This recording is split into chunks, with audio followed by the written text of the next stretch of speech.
Okay, so we're going to take a look at the next question, which was the bottom paragraph of page 5. How does the response of the locals reveal the perverse, the kind of the illogical way that Sancho's death unites the community? So we're looking at this page here. So this is as Alex Ramsaran, who is the son of the Ramsaran family, one of the two most influential in the town, discovers the body and runs back to tell everyone about the death of Francis Sancho. He's the little brother of one of the girls who has had an affair with him, so there is a realization that his death is significant on the part of the child. There's who killed him. While he strode in haste towards his parents' house, the men, forgetting their rum and dice, hurried off to spread the news to the four corners of the village. So we look at this. The men who in this town are often seen gambling and drinking kind of neat rum in the bar all leave it behind to spread the news to the rest of the village. So there's this sense here of even the men being excited by this news and the gossip that is involved with it in it.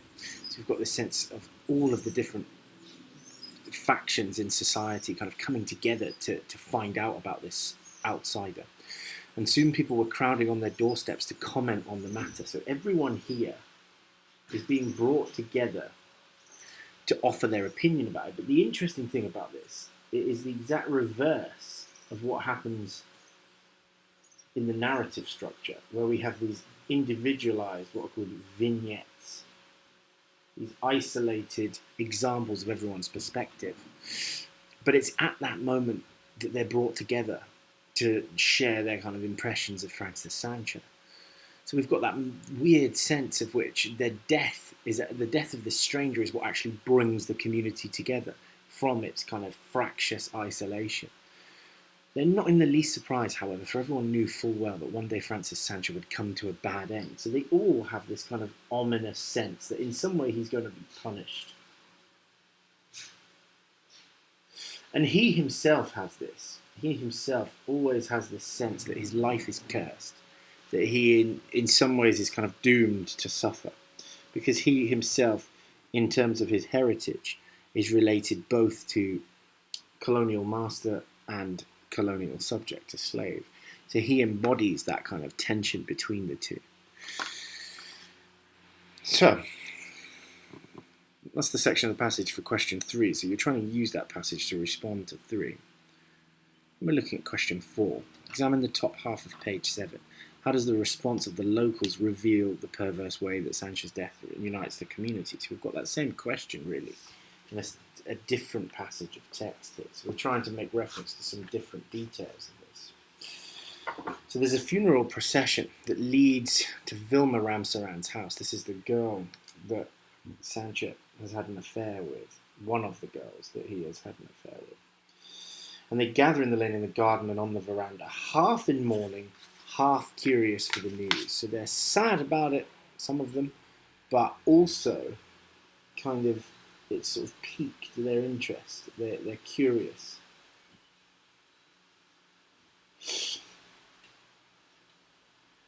So the wake that is the sort of stimulus for each of these accounts of Francis Sancho is taking place at the Ramsaran house. The family, of the two families, the Lamon and the Ramsaran, is the one that is sort of liked by the community more. They are Indian immigrants by heritage, so they are not Afro-Caribbean in origin. They are Indian migrants historically.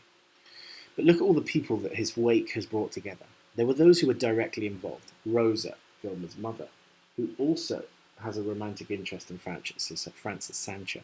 Lulu Lamon, the father of Mira, who he has his kind of most passionate affair with. The owner of the nurseries. That's his job. Dina, his second wife from St. Martin, who also is involved with Francis Sancho. Aristide, his son, who actually weirdly has romantic feelings for his sister Mira and is jealous of Francis Sancho's connection to him. Lulu's only son who had stayed behind to work in Riviera, and Joby, the first child from his second marriage. So Joby is the child from his second marriage to Dina, a pale little boy who had been confirmed the year before. So Joby actually ends up befriending Sancha. So Sancha actually takes pity on the more weak and vulnerable characters in the village.